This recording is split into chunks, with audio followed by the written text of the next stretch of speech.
Damn, man. And all the hoopla battle rap. I forgot to do a recap for Bags and Bodies episode 8. Let's get into it. What's going on, everybody? This is Temperature Check. I am your host as always, man. Mr. Check the Temperature. How y'all doing? And I wouldn't be who I am if I ain't do what I do. So shout out to my brand news and my day ones. Make sure that you like, comment, subscribe to the channel. And of course, man, make sure you're rocking that Temperature Check apparel, man. We got the beanies for the 15 plus the shipping. And then t-shirts is only 12 plus the shipping. So tap in with me. But Bags and Bodies, man. Shout out HITMAN Holla. Somebody that I think I gotta do a blog. I think it's gonna shock a lot of people when I actually do it. But I kind of feel strongly about it, and it's not even to it won't be to discredit what HITMAN Holla's doing, and it's honestly to what I feel like is his best interest at this point in time. So stay tuned, because that month gonna be fire. Stay tuned. But Bags and Bodies, episode 8, man. This is the episode where Tay Rock, shout out Tay Rock, he guest stars on the show. So this is the infamous recycled round because he, you know what I'm saying, names out the hat. Everybody has a celebrity. He gets Mike Tyson and he uses his rounds that he had from Mike P. Now, you know, when this first happened, a lot of backlash. Tay Rock caught a lot of backlash for recycling this round. And deservedly so. Let's be honest. You know what I'm saying? Even the way that it is narrated and presented to the consumer on episode 8, you know, Tay Rock is presented as, you know what I'm saying, as one of the best battle rappers, as the most professional, like, you know what I'm saying? He's even presenting it like, you know what I'm saying? I didn't know if I could write and memorize it, this material in an hour. Why you just ain't say you just couldn't memorize it? Rock! Why you just couldn't say you couldn't believe you could memorize it and material in an hour, man? But no, seriously. So, I mean, it is what it is, how you felt about it. You know what I'm saying? It definitely wasn't something I liked initially when I heard about it. But let's be honest, though. When y'all heard that round and you see the performance, that shit kind of hot. I ain't gonna lie to you. He ain't getting 100,000. He is not battling. Now, respectfully, this was supposed to be a challenge where you're supposed to write. So you saying you wrote it, okay, I got you.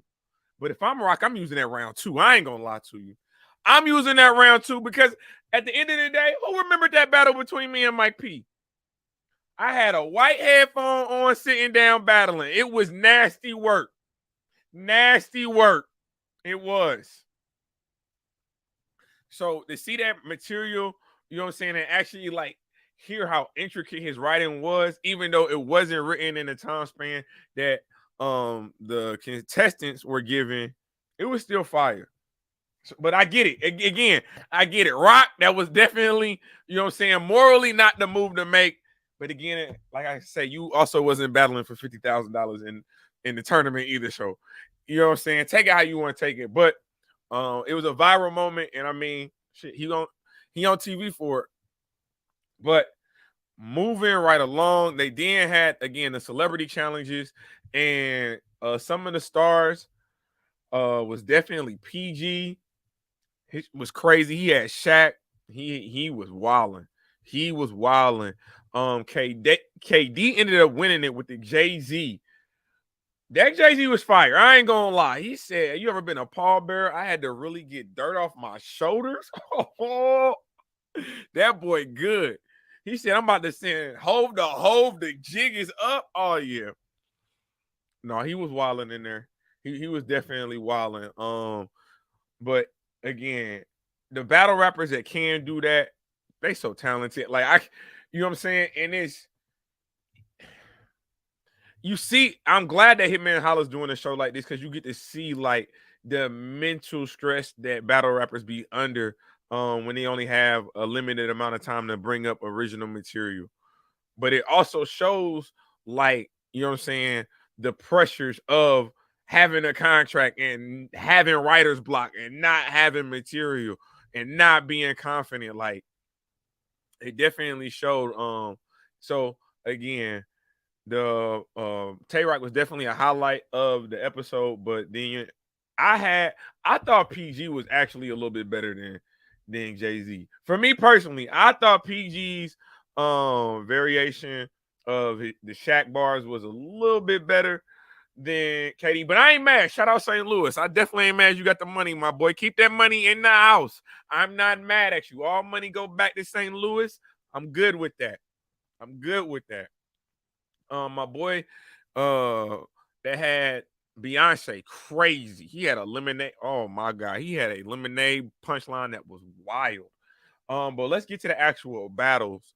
So first up, you had Jay That Guy versus Fendi. Now Fendi, you know what I'm saying? She really hasn't gotten a lot of shine on the show.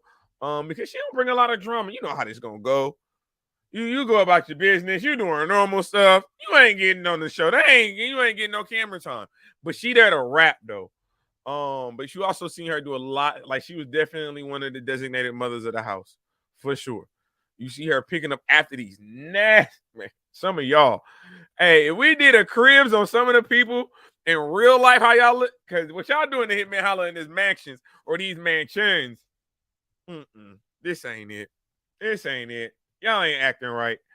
But Jay That Guy and Fendi. Jay That Guy had a fire battle with KD. So I was excited when Jay got the battle, but you know, Jay and Fendi have a history because they're supposed to be 2-on-2 partners. But then what was it? Who was that? Was that Bankster guy? When Bankster guy when somebody ended up going home for medical issues, they turned the 2-on-2 to a 3-way battle. And so, you know what I'm saying? There's a little bit of history there, definitely a friendship there. And you know, when it comes to $50,000, $100,000 total, ain't no goddamn friends. Ain't no goddamn friends. And I'm sorry, we didn't see friends go at it in battles before. For $100K, if I gotta shoot you, do I gotta turn my head? Yes, you do. For the money, for the bread, that's what I'm here for. We can be friends on Plenty of Fish. We can be friends on Twitter after all of this.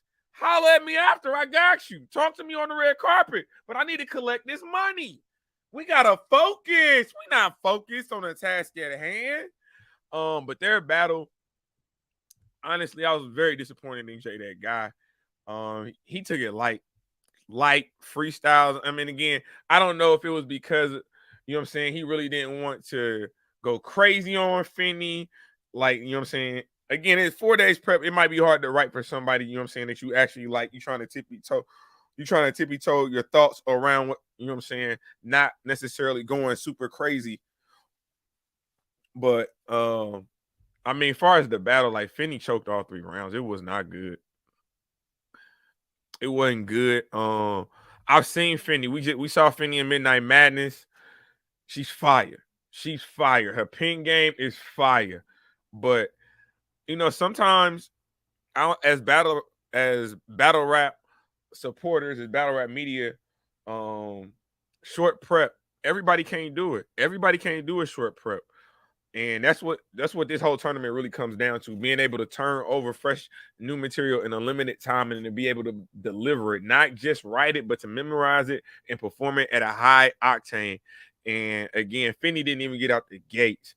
So maybe that's why, you know what I'm saying, when we interviewed her several weeks ago, few months ago at this point, honestly, she was kind of down on Bags. Like she just didn't, you know what I'm saying? I think she kind of knew like she didn't have put her best foot forward. So you know what I'm saying? But shout out to Fendi. Shout out to Jay That Guy. Jay advances. Fendi still in the house. Hopefully she wins some challenges. I want to see her get spotlighted more because, again, her pen is crazy. So I know she got the talent.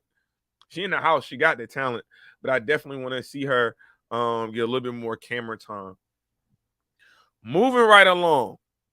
There was somebody who didn't perform when Hitman Holla had that challenge for the writing on the celebrities and disrespecting certain celebrities. Everybody that Hitman called to the stage performed except for one person. AEON. Now, AEON pen is crazy. And when she can get the material down, crazy. But that if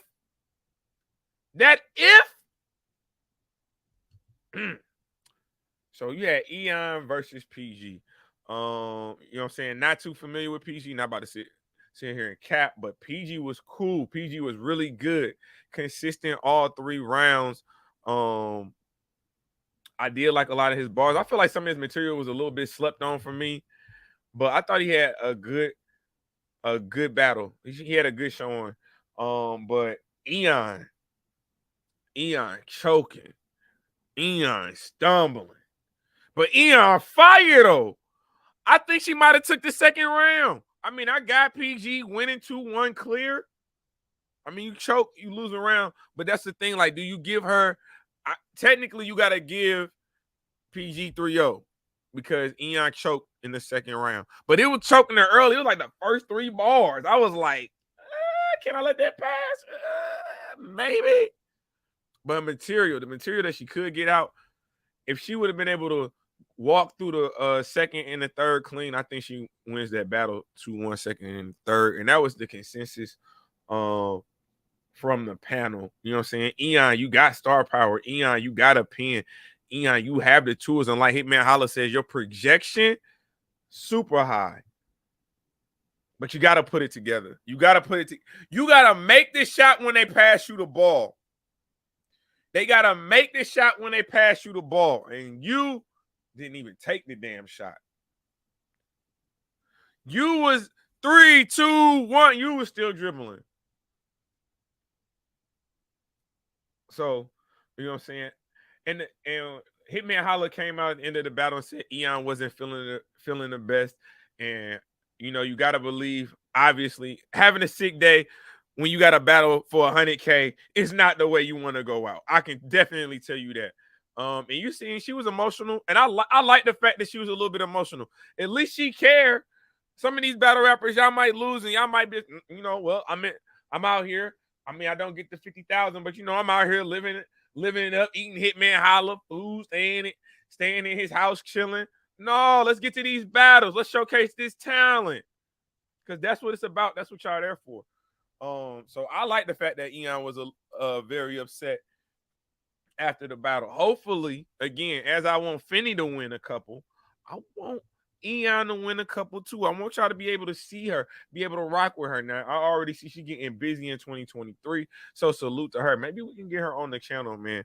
But salute Bags and Bodies. It wasn't, I'll be honest, it wasn't the best episode. It wasn't the best episode because everything that surrounded the rock round, even though rock round was fire, you know what I'm saying, for this, but not necessarily fire for this. It's very confusing. Like, I want to root for Rock, but you got to condemn Rock. At the same time, you want to throw Rock, but you want to keep Rock. I don't know what's going on. So you have that, and then like I said, the battle J that guy, FENDI, lackluster. Aeon and PG happened. It had some potential, but Aeon gotta have 3 clear rounds. I think if she does that, I do think she would have won that battle. I will say that. But excited for the next episode. Should be dropping. It looks like they've been dropping video or episodes on Mondays. When they first started, it was Sundays, but it looks like that Mondays is gonna be a thing. So we'll see what happened, man. You see Deadass Talk still holding it down. Shout out Shotgun Suge for also being on one of the judges. And yeah, man, Bags and Bodies, episode 8. This is the recap. Make sure that you like, comment, subscribe to the channel. You know the motto. You know who I am. Top 20, and I promise you I'm not number 20. Shout out.